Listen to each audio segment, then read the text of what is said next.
আমাদের সোনার মেয়েরা কুস্তিগির তারা দিল্লির রাস্তায় বসে আছে, কারণ বিজেপির এমপি তাকে করেছে, তাকে পুলিশ দিয়ে তাদের তুলে দেওয়া হচ্ছে।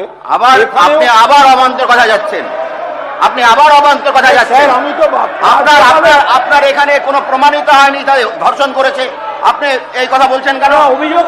অভিযোগের এরকম ভাবে বক্তব্য রাখবেন না, এইভাবে কথা বলবেন না স্যার, আপনি এইভাবে কথা বলবেন না, আপনি এইভাবে কথা বলতে পারেন না, এটা ঢুকবে না এইভাবে কথা বল। স্যার এটা কি হচ্ছে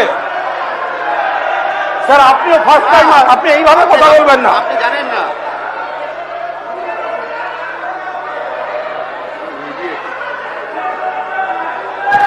স্পিকার এইভাবে কথা বললে কি আমি রসগোল্লা খাবো না? বলেন।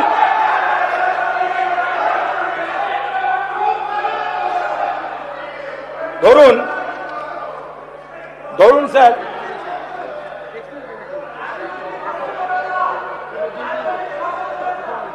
রাজনৈতিক ভাষণ দিচ্ছি না, এখানে ধর্ষণের শব্দ আসে, রাজনৈতিক ভাষণ দিচ্ছি না। আর একটা কথা হচ্ছে একটু আগে আপনাদেরই বক্তা কোন তৃণমূল বলে একটা আইডেন্টিটি নিয়ে প্রশ্ন তুলেছেন, সেটা কিন্তু রাজনীতি ছিল না। তখন কিন্তু কেউ বলেননি রাজনৈতিক ভাষণ দেবেন না, তখন কিন্তু একজন বলেছেন আপনি বাড়ি গিয়ে গজগজ করুন।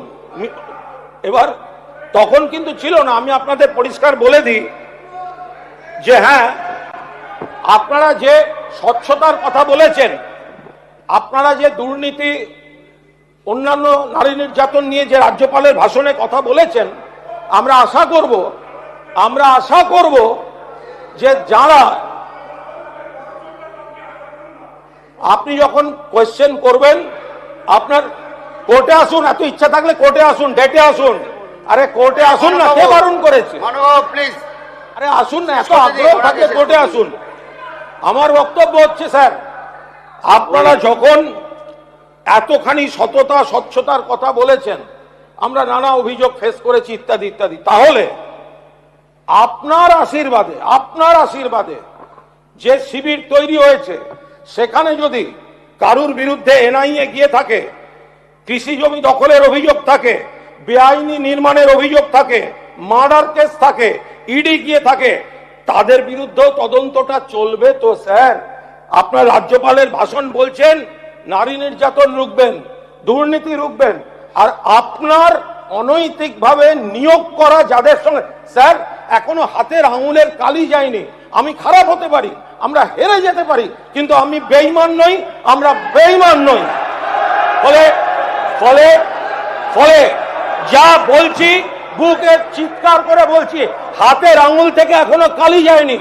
আর রাজ্যপাল তার ভাষণে অনেক ভালো কথা আছে, রাজ্যপালের ভাষণে অনেক ভালো কথা আছে। আমরা চাইব সেই ভালো কথাগুলো রাজ্য সরকার ভালোভাবে করুন।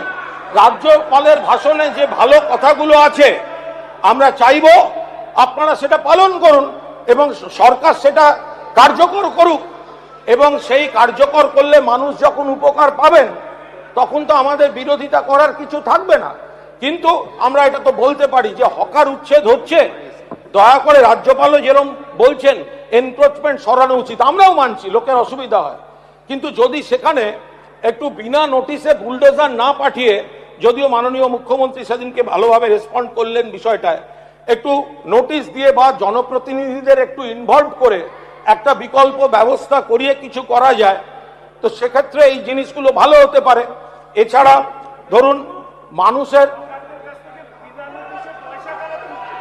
ধরে নিন, যদি কেউ তুলে থাকে, শঙ্করবাবু ধরে নিন, আমি আবার বলছি কারুর কোনো পাপ ডিফেন্ড করার জন্য এখানে দাঁড়িয়ে বক্তৃতা করছি না। যদি কেউ থাকে, আমি তো আপনাকে আবার বলছি, আপনি যেটা বললেন আপনাকেই আমি ফেরত দিচ্ছি, যে এখন আপনাদের খুশি করতে যারা স্পিকার সাহেবের নিযুক্ত লোকের কাছে যাচ্ছে, তাদের পাপগুলো আপনারা আবার ঢেকে দেবেন না তো? আপনি আমায় প্রশ্ন করেছেন, আমি উত্তর দিচ্ছি, এটাকে অরাজনৈতিক বলবেন না তো। এখন আপনি কি বললেন? এখন সেই না, আরে দাদা আপনিও জানেন আমিও জানি, একটু আগে তো বললেন যে জল জমা নিয়ে পুরো নগর উন্নয়ন মন্ত্রীকে, তো পুরো নগর উন্নয়ন মন্ত্রী তিনি যদি তার সময় যদি কাজ না হয়ে থাকে, তা তিনিও বিধানসভায় আছেন, আপনারা তার কাছে জবাব চাইবেন, মিটে গেল। তখন আমি ছিলাম এবং আমরা সারাবার চেষ্টা করেছি। সজল তোমার বাড়িতে যেদিন পুলিশ লাথি মেরে দরজা ভেঙেছিল, এই কুণাল ঘোষ প্রকাশ্যে প্রোটেস্ট করেছিল। আপনার 2 মিনিট, এগুলো এটা যাবে না, কার্যবিবরণীতে যাবে না। এবার আমাদের পরিষ্কার বক্তব্য হচ্ছে যে আমি মাননীয় স্বাস্থ্যমন্ত্রী এখানে রয়েছেন শারদদাস বাবু, মাননীয় স্বাস্থ্যমন্ত্রী, ওকে একটু বলুন, গপ্প করছে গো। তো এখন সেই জায়গায় দাঁড়িয়ে আমাদের কয়েকটি হসপিটাল, বিশেষ করে ওই হোমিওপ্যাথি আয়ুর্বেদ যেগুলি, ওগুলোর কিছু পরিকাঠামো খুব ভালোভাবে দরকার আছে। আপনার বাজেটও আমরা দেখেছি সেটা, তো সেগুলো একটু আলাদা করে আপনার কাছে গেলে যদি দেখে দেন, কিছু আধুনিকীকরণেরও বিষয় রয়েছে, সেগুলো একটু দেখে দেয়া। রাজ্যপালের ভাষণে সর্বজনীন বিকাশের কথা রয়েছে, কিন্তু সর্বজনীন বিকাশ, সব ধর্ম, সব বিশ্বাস, সব আচার, তাদের প্রতি সরকার সমানভাবে গুরুত্ব দিচ্ছেন, সেরকম কোনো ইঙ্গিত এখনো পর্যন্ত কিন্তু আমরা পাচ্ছি না। ফলে রাজ্যপালের ভাষণে, কুণালবাবু 1 মিনিট আছে, স্যার 1 মিনিট আছে। রেড রোডে নামাজ পড়ার জন্য ছুটির দিন 2 ঘন্টা লাগতো, আর যোগ করার জন্য 7 দিন ওয়ার্কিং ডেতে রেড রোডটা বন্ধ ছিল। সহযোগিতা করেছে, এটাও কার্যবিবরণীতে যাবে না। তবে নামাজ হবে না, এটা কোনো কথা স্যার? এটা বলছে নামাজ হবে না, এটা কোনো কথা? এটা এই মুহূর্তে বলেছেন,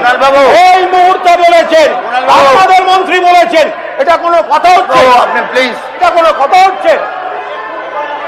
বন্ধ করুন স্যার, শেষ হয়েছে, স্যার শেষ হয়েছে। আমরা আপনি এবার বন্ধ করুন, সবাইকে দিতে হবে, প্লিজ বন্ধ করুন। একটা তাহলে আপনি অনেক বলেছেন, তাহলে একটা হাইয়েস্ট টাইম। তাহলে এই রাজ্যপালের ভাষণ একদিকে সন্ত্রাস চলবে, একদিকে হামলা চলবে, একদিকে বিধানসভার মধ্যে কথা বলতে দেওয়া হবে না, একদিকে আপনি একজন ধর্ষণের অভিযুক্তকে বিরোধী দলনেতা করবেন, আর আমরা বলার সময় আপনাদের লোকেরা বাধা দেবে। এটা কি করে চলবে? আপনাকে কি করে চলবে? সময় দেওয়া হয়েছে, আপনি অনৈতিকভাবে করেছেন। এই বসো, তোমায় বলিনি, তুমি বসো। অপ্রয়োজনীয় অংশ, কুণাল বাবুর যে অপ্রয়োজনীয় অংশ ছিল, সব সাংসদের থেকে বাদ যাবে। প্লিজ এবার বসুন, আপনার টাইম পার হয়ে গেছে। আপনাদের অর্ধেক বলতেই দেয়নি, অনেক সময় পেয়েছেন, আপনাকে বলতেই দেয় না। আর না, আপনি 5 বছর বলবেন। আপনার বক্তব্য আমরা 5 বছর শুনবো। কনক্লুডটা করতে দিন।